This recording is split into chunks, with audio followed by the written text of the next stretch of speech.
This really is the mid-year book freakout, considering the fact that I'm currently sitting 9 books behind schedule on my Goodreads goal, and I'm currently enduring a reading slump. Please pray for me.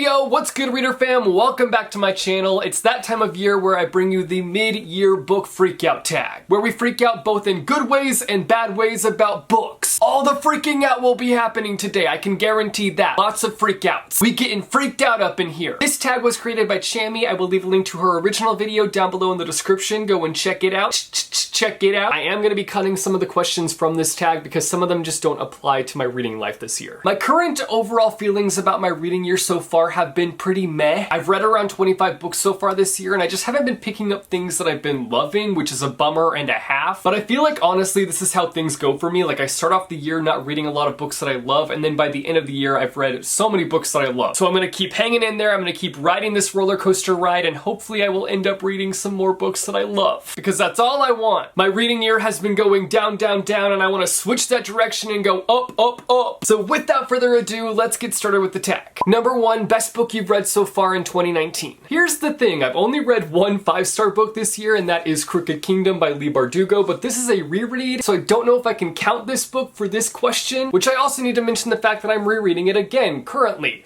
Why am I rereading it again? I don't have an answer for you. I just need to reread it. It's happening. The reread is happening. It's the second time I'm rereading it this year. How am I ever going to reach the end of my physical TBR if I keep rereading books? Somebody come through and just take away all the physical books that I have read and just leave me with all of my unread books. That way I'm forced to read all the books I haven't read yet. But I mean, at some point I'm gonna need all those books back. I just need you to hold them hostage for a minute or until I complete my physical TBR. Anyway, so I gave Crooked Kingdom a 5 out of 5 stars. I do still have issues with this book. It's not my favorite. I prefer Six of Crows, honestly, but I still love Crooked Kingdom. Since I've already read Crooked Kingdom and I've gushed about it enough, I'm gonna talk about another standout read for me this year, and that is The Night Tiger. I didn't give this book the full 5 out of 5 stars. It was super close to receiving it, but there were just a few little things that kind of swayed my opinion a little bit and held this book back from reaching the top shelf, the shelf of favorite books. This is an adult historical soft fantasy story of sorts. I feel like I just invented a new genre title. Adult historical soft fantasy of sorts. In this book, we follow 2 different perspectives. The first perspective that we follow is Ji Lin, who is a dressmaker, and she also works as a dance hall girl on the side. One night, she gets her hands on a finger in a jar from one of her dance partners. Yeah, not the most pleasant thing to receive from someone. Would not recommend giving a finger in a jar as a present. She decides that she wants to replace the finger to the rightful owner. Then we follow the perspective of Rin, who is trying to find the finger of the doctor he worked for who just passed away. It was the doctor's dying wish for Rin to find the finger and bury it in the doctor's grave. If Rin doesn't complete the mission in 49 days, then the doctor will walk the earth as a ghost forever.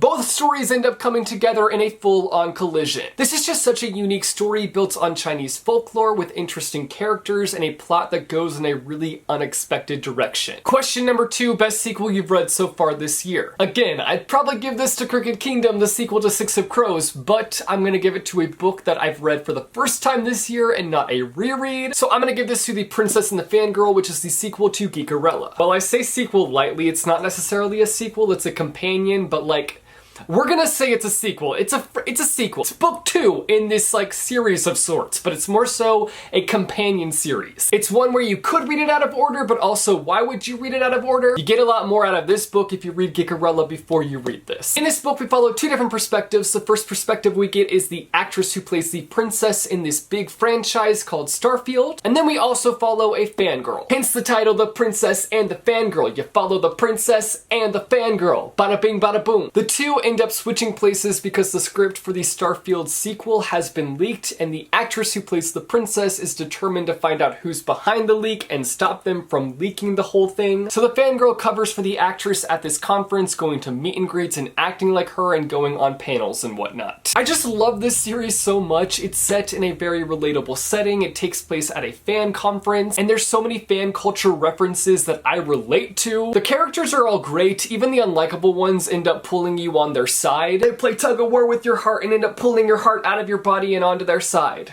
gruesome. Now, it is a little bit on the heavy side when it comes to romance, and you do have to suspend your disbelief quite a bit with this one specifically, but overall it's an all-around rootin' tootin' good time. That sounded so old school. What's something hip I can say that the kids say these days?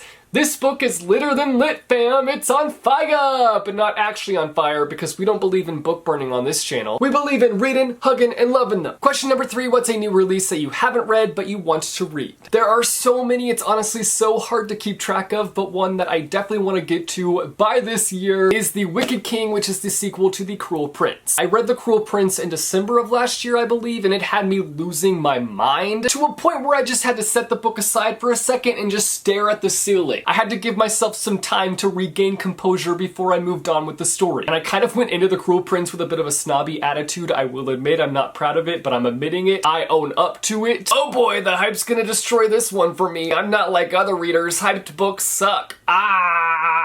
But then the book just kind of gobbled me up, then spit me out, turning me into the Cruel Prince trash that I am today. So I'd love to be able to read The Wicked King this year and then read the final book that's coming out later this fall, but I'm doubtful with my reader capabilities over here because of the fact that I have a terrible track record with series. And that's facts, not tea, just straight up facts. Question number 4, most anticipated release for the second half of the year. For me, it's the upcoming Stephen Chbosky book, which I somehow managed to get my hands on at Book Expo this year. It's still truly a mystery as to how easy it was for me to get this book. I'm mostly just so curious about this book because while it is still supposed to be aimed for fans of Perks of Being a Wallflower, it's a freaking adult horror book, so I'm over here like, how is this still quote unquote for fans of Perks? I have many questions and I'm hoping this book will reveal all the answers. Watch it just be the Perks of Being a Wallflower, but written as a thriller. It's not though. In this book, we follow a single mother who has just escaped from this abusive relationship. She takes her son with her and they move to this small town in Pennsylvania. One day the son disappears and when he comes back, he is not the same at all. He's completely changed. In fact, he now has a voice inside his head that has claimed him. Sounds pretty creepy if you ask me. I haven't read many horror books in my day, so I feel like it's going to be hard to disappoint me with this one. I will say that I don't feel like this book is going to be as impactful as the Perks of Being a Wallflower was for me, but I'm gonna go into it with an open mind. I guess while Stephen Chbosky was away for what felt like forever, he learned how to write big books. Look at how big it is compared to Perks. Question number 5, biggest book disappointment. For this one, I'm going with Cross Her Heart, which is an adult thriller, and I actually read this book for a video that I did where I read BookTuber's worst books from 2018. This was Books and Lala's pick, and let me just say that my opinion and her opinion matched up to a T. The story follows a mother who is very overprotective of her daughter, and it's alluded to the fact that there's a reason for that, but it's not very clear at the beginning. As you begin to unravel the story, it becomes clearer and clearer and clearer. So both the daughter and the mother are keeping secrets from each other, and when you do that, the secrets end up catching up to you. Which is why honesty is a gosh darn policy when it comes to relationships. Did y'all write that down? You did? Good. Now go get that tattooed on your body so you don't forget it. The main reason this book did not work for me is because of the fact that there was no payoff. You get to the end, you get to the reveal, and then you want to cry because you wasted your time on a twist that doesn't make sense. The main story itself is rather uninteresting. The mother's backstory was the most interesting part of this book, and all around this book was just a big old disappointment for me. Question number 6, what was the biggest book surprise? For this one, I'm going with Two Can Keep a Secret. I went into this book in a similar way that I went into The Cruel Prince, but more so in the fact that I was like, this book is gonna be just like Pretty Little Liars. Not that there's anything wrong with Pretty Little Liars, I used to watch it back in the day. I just wouldn't say that it's the most quality thriller show. Again, just my opinion. If you enjoy it, that's dope. So I went into this with a bit of a snobby attitude and then ended up coming out of it kicking that snobby attitude to the curb because this book was great. I clearly need to work on my approach when going into books because somebody's got a bit of a reader attitude over here and my finger is pointing to me, so I guess I'm the person with the reader attitude. Now, I'm not saying that this book is flawless because it's not, but I enjoyed it so much more than I thought I would, and that's what made it so surprising for me. In this book, we follow a girl who moves in with her grandmother in this small town, and it has a history of girls going missing, including her aunt whom she never got to meet. Right as Ellery gets settled in, bam, a girl goes missing. The story follows Ellery as she begins to uncover the secrets of the town and kind of tries to get to the bottom of the reason behind all these missing girls. I think my favorite thing about reading this book was just coming up with all these absurd theories as I was reading it. I had all these characters in my mind who I thought were behind all the disappearances, but then I got to the end of the book and ended up looking like a clown because none none of my theories were right. Question number 7, do you have a new favorite author, whether they're a debut author or a new to you author? I would say Yangshi Chu because I was thoroughly impressed by the Night Tiger. Even though there were a few things that I was kind of iffy about, mostly the romance. It deserves to live in the trash with all the other romances I despise. But other than that, I was enamored by the writing style. I loved the unexpected direction the plot went in, the way she described the setting, and the way she kind of built up her characters. This is an all-around strong story, and you can guarantee that I'll be picking up more books by her in the future. I can definitely see her climbing and reaching the top of my favorite authors list. It's not an easy climb to get to that level, but that's how confident I am in this author's skills. She got mad skills, bro. Next up, do you have a new favorite book character? I'm gonna say Jason Cho from Want. Now, I can't say that he's the most likable character. Boy's got some issues, but I think he's great outside of those issues. I mean, at the end of the day, we've all got issues and we're all great outside of those issues. So the same applies to this character. Can't really drag a fictional character when I myself could be dragged just as much as him. I do feel like we started to see some great character development with his character. He begins to shed some bad layers and grow as a person. I feel like a big reason as to why I'm kind of drawn to his character is because of the lengths that he went to fight for what's right, which is something that I always find to be super admirable. Question 9, what's a book that made you happy? Again, I'm gonna give this to my girl, The Princess and the Fangirl. Not that books have a gender. These books just make me so happy it's dumb. The characters aren't necessarily in the most happiest of situations. I mean, the author puts them through some crappity crap, let me tell ya. But even still, the story just ends up oozing out happiness. It's just infectious. You can't help but be in a good mood while you're reading this book. It's one that you read and you find yourself with this big, ridiculous smile. A smile that if somebody ever saw, they'd be running away from you because they'd be terrified with how happy you look. So don't read this book in public, kids. You'll scare people off. Safely read it in the private of your own homes because nobody needs to see that scary smile of yours. Question number 10, what's the most beautiful book you've bought or received this year? For this one, I'm going with Romanov by Nadine Brandis. Just look at this cover. She's a stunner. She's a top-notch cover. She's a whack that ball out of the park home run kind of cover. No, but really, I love this cover a lot. I love how detailed it is. I love that it's shiny. And I think that so far, this is one of my favorite book covers from the year of 2019. And there have been some great ones. We should just open a book cover design museum at this point and chuck all those beautiful book covers in there where they deserve to be hung. Last question, what books do you need to read by the end of this year? All my physical unread books, but I do have a priority list, which is actually funny because I never stick to my priority list. Like, even though I call them priority, I never prioritize reading them, which just makes so much sense. A Map of Days, it's a crime that I haven't read this book yet. King of Scars, how tragic is it that I haven't read this book yet? My excuse is that I keep rereading Crooked Kingdom. Wind Witch, I'm super behind on the series and I need to giddy on up and get caught up. Queen of Air and Darkness, apparently I'm afraid of books that resemble bricks. Kingdom of Ash, I'm afraid of this book. Will I get to these books by the end of the year? Now that's laughable. But a boy can dream, even if those dreams are wildly unrealistic. Just let me live this sad life I'm living. What? That's it for the mid-year book freak out. Now it's time to go rest because I did enough book freaking out today. I feel like if anything, this book tag overwhelmed me instead of motivated me to read more. Now that's twisted. You guys should let me know down below in the comments a book that's being released in the year of 2019 that you must read by the end of this year. Let me know in the comments down below. If you like this video, be sure to go and hit that like button. If you want to see more bookish content from me, be sure to go and hit subscribe